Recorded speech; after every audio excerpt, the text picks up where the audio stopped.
Every day, people like you and me witness paranormal activity. Many people suffer alone, afraid of telling their stories. Their encounters remain locked away, like skeletons tapping lightly on a closet door. Join me, Blake Lewis, as we peel back the veil of our reality, searching through silence.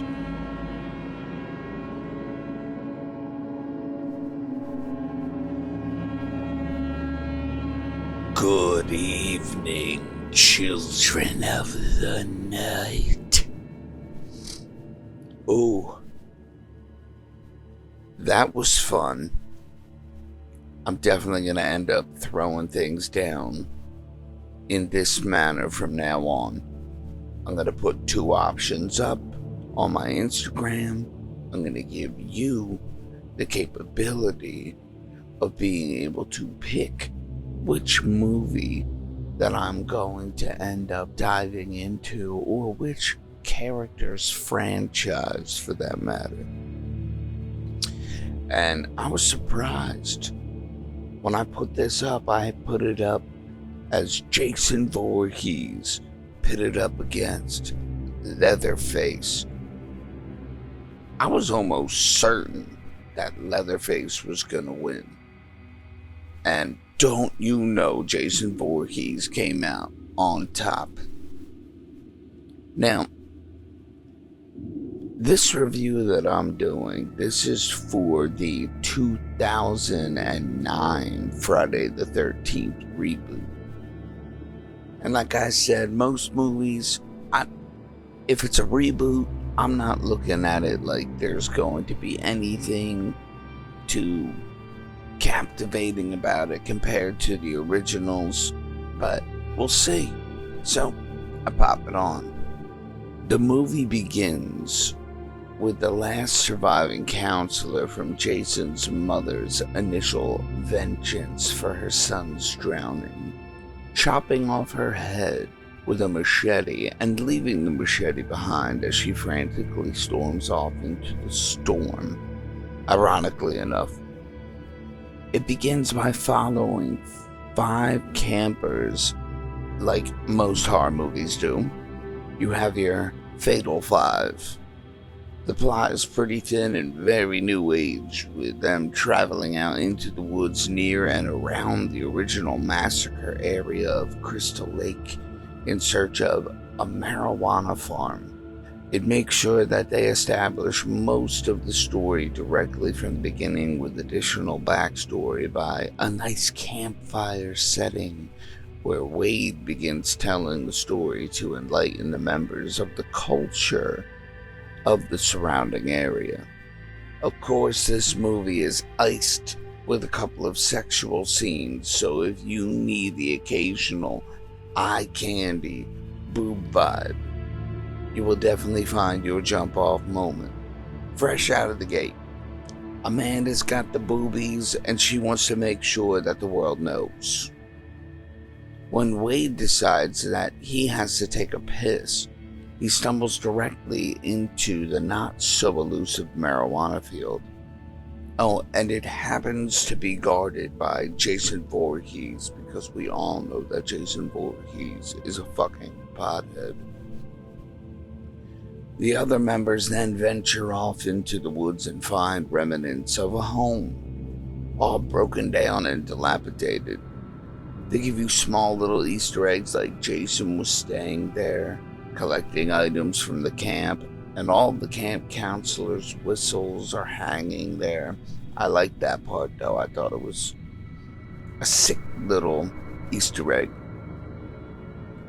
They show the guy open a locket, and surprise, surprise, it's a younger Jason's mother who happens to look exactly like the girl that he is traveling with, giving away the plot point right from the gate that she will be able to utilize that for her potential survival later on in the movie. Then, like any other awesome slasher film, it jumps straight to the boning scene with the other two members at the camp in the tent, where they quickly find out that someone is listening to them do the dirty outside of the tent. That leads my man outside to search for Wade. He finds him, unfortunately, sees that he is not in such great condition, panics, and then begins to rush back to camp, where he finds that Jason has sliced through the tent and dragged Amanda's naked ass over toward the fire, zipped her up in a sleeping bag, and hung her spirited soul over top of the flames to burn alive. Which I also find extremely ironic, since she made sure that she oiled the hell out of them things earlier in the movie, like she knew she had to be basted. Jason is also somewhat of a survivalist now, since he grew up out in the woods, and he places a bear trap in the path of our lover boy, who was rushing to the rescue. And don't you know, Loverboy has the worst luck in the entire world, or Jason is just that cunning and skillful that he places said trap so very precisely. That clamp down, though, straight up like the trapper from Dead by Daylight. If you know, you know. Such a cringeworthy sight, to say the least. Mind you, when Jason is doing all of this, he is not donning his iconic hockey mask as of yet. So it's at this point that I'm like, what the fuck? There's so much death and everything feels so fucking rushed. We're not gonna have any survivors left at this rate, and what the fuck? Is this movie only going to be 30 minutes long? Amanda continues to flop around, making sure she cooks evenly before somehow tearing through the sleeping bag at the precise time that she dies, because movies work that way.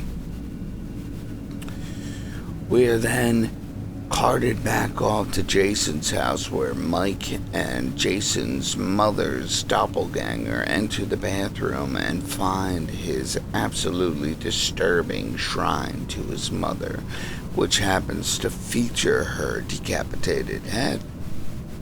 And I loved this part because it paid homage to Friday the 13th Part 2, where at the end they showed you that Jason had a shrine to his mother's head that he would subliminally talk with. Now Mike can't help but be extremely curious and has to grab the nasty locks of hair from inside of the hole and finds that it is in fact a decapitated head. He panics and drops that shit into Jason's murky ass bathwater, and the door to the bathroom slams, drawing their attention away from the shrine. And Mike, like any other unheralded hero, tells her to hang back when he goes to investigate further. He's crawling on the floor trying to see if he can see anything or anyone through the bottom of the door crack. Then, damn! A goddamn machete blade comes slicing up from underneath of the floorboards as Jason continues his onslaught and attempting to blindly land a lacerating blow. And by far, this is one of my favorite kills in this entire movie right here. This shit was done so right. Jason's pummeling through the floor and dragging Mike's ass into the basement, which gives me hints and feels from the eerily similar ending to Glenn from A Nightmare on Elm Street. I loved it. My girl runs her ass off into the woods and directly into Camp Crystal Lake, where you find out that they had actually stumbled in to begin with, and that explains why they found a perfect clearing in the beginning.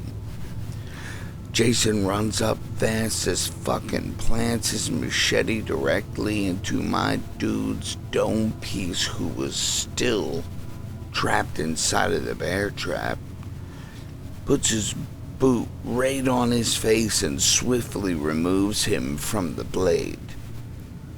Now, at this time, I'm like, there's only one person left. Jason quickly turns towards his mother's supposed doppelganger, charges at her, and takes a lunging attack with his machete, and then BAM! Fade that shit to black and cut to the movie title. What the fuck? Okay.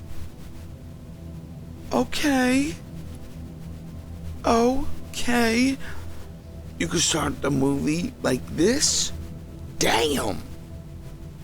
They started this movie like you were watching a series episode of Friday the 13th on Netflix. It was its own little standalone lead-in to events to come. I'm in at this point. Pause the fucking movie. It's popcorn time. Or we'll Redenbacher that shit up in your house right now. That movie was about to jump off, so I needed a fresh coffee. I knew it. Gotta wake my ass up for this one. So now at this point, I am extremely excited. Let's go. From here on, I'm not going to dive into the movie detail by detail like I just did leading up to the beginning of this movie, but I found it initially had to be dealt with in this manner because I had to explain to you exactly what I was feeling while I was going through the motions and engaging myself into this atmosphere. Jason in this movie, he is extremely rugged. Like, they brought Jason Voorhees back to the roots of what Jason Voorhees was prior to Jason Lives, where the lightning bolt transforms his ass into zombie Jason and he's all paranormal from then on, which is one of my favorite forms of Jason Voorhees, when he's more paranormal than human. But this movie, Jason is alive, very much so. It's very The Hills Have Eyes type of feel. I love how he gets his mask in this movie. I love it. It's more realistic. It's just, it felt right. And when it comes to movies a lot, especially horror movies like these kind of movies, I always talk about like the grainy feeling. I need a grainy, dark feeling in movies. And this movie actually has that. It's perfectly grainy. It's like a perfect structure to the entire production. I love that they portrayed him more like a Leatherface archetype in this movie as well. It takes the movie a little deeper than just a normal slasher film in that regard, when you were seeing all the lurking around in his element, bringing bodies back to his lair. Well fucking done. In all other Friday the 13th movies, Jason is a lurker. You never really have a hint of what is going on in his mind. This one delivers that, though. It actually drives you far deeper into his conscience. The only other Friday the 13th movie that did this slightly was Friday the 13th Part 2. And maybe a little bit of Jason Takes Manhattan when he's in the subway system And he's all, Mommy, don't let me drown. Mommy? Yeah. Alright. Now, a few parts in this movie seriously had me like, oh! Can we all come to an agreement that axe throw was fucking phenomenal? That shit was awesome. And that police chief takedown? God damn. With the camera shifting through the door frame to show you the penetration and their reaction. Ooh. That shit was good. I enjoyed it. I think I love this movie now so much more because it reminds me so much of Dead by Daylight. Like, I feel like if Dead by Daylight was a real movie, it would be the shit that happened in this movie. And I loved seeing Trent get his ass spiked on the back of the tow truck as the wheelchair man from Texas Chainsaw Massacre remake drove my dude off into the afterlife. I was thrilled to see Jason watch him exit stage left. Dude reminded me way too much of Tom Cruise with the surfer haircut and shit. At the end of the film, I was happy and actually felt for Clay when he found his sister Whitney and had the reuniting of the Millers moment. He then freed her from the chains, but while they were retreating, having to sit there and witness that cold ass kill on Jenna? Damn! How you gonna do her wrong like that? They held nothing back in this film. And that final showdown between them and Jason was absolutely stellar. I forgot how well they put this movie together, and seriously, it adds so much to his character. Then at the end, when they were rolling his corpse into Crystal Lake, dropping his mask and mother's locket into the waters to close off the chapter of their living nightmare. We're not stupid. We all know how this story goes from past renditions. That ending, though, if you forgot at all or haven't watched the movie, I'm going to save the details. I don't want to spoil it. It's worth rewatching if you can't remember off the top of your head. I was like, yes. I went back into this movie believing initially I was going to dislike it and completely changed my entire tune. I don't know if it's because I have seen some absolute garbage movies since the last time that I saw this movie, but I have a newfound appreciation for this, and I absolutely love this rendition of Jason Voorhees now. This movie was great and had damn near zero special effects, and I think that was another big part for me why I dug it so much. It was layered with practicality, and it was dark and grainy. I went in thinking I was going to give it a 3, and I left debating whether or not I should give this a 5. You know what? I'm going to give this a 5. In my heart of hearts, I don't normally think about a 5. And I mean, granted, you would think 5 means it has to be absolutely perfect. But like I said, we have not seen absolutely perfect. And when it comes to a slasher film, I don't think you should be so harsh on movies. I think you got to be a little bit more open-ended, and you have to pull back some. They're slasher movies. Are people dying? Check. Is there sex scenes? Check. Is there blood? Check. I already told you people are dying. Of course there's fucking blood, homie. Why you asking? Oh, okay. In that case, check. 5. 5 star. I'm giving it up. So I will definitely put this on my rewatch list. It's going to be saved in my watch list. And I'm probably going to want to end up rewatching it at some point within the next couple of weeks. Just because I'm in like this mood now. I've just been wanting to get more of this horror movie craze back into my bloodstream.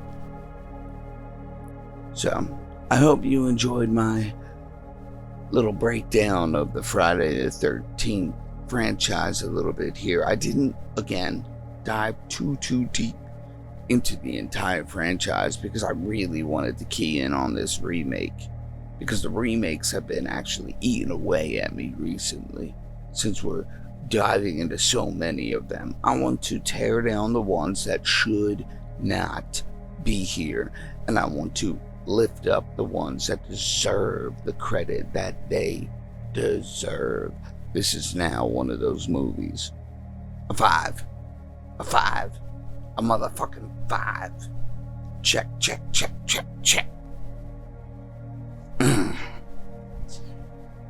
And with that, I am going to go sip another cup of coffee and stare at my fireplace, warm, before I end up slipping off into slumber. And I hope you all stay safe, sleep well, and keep your wits about you.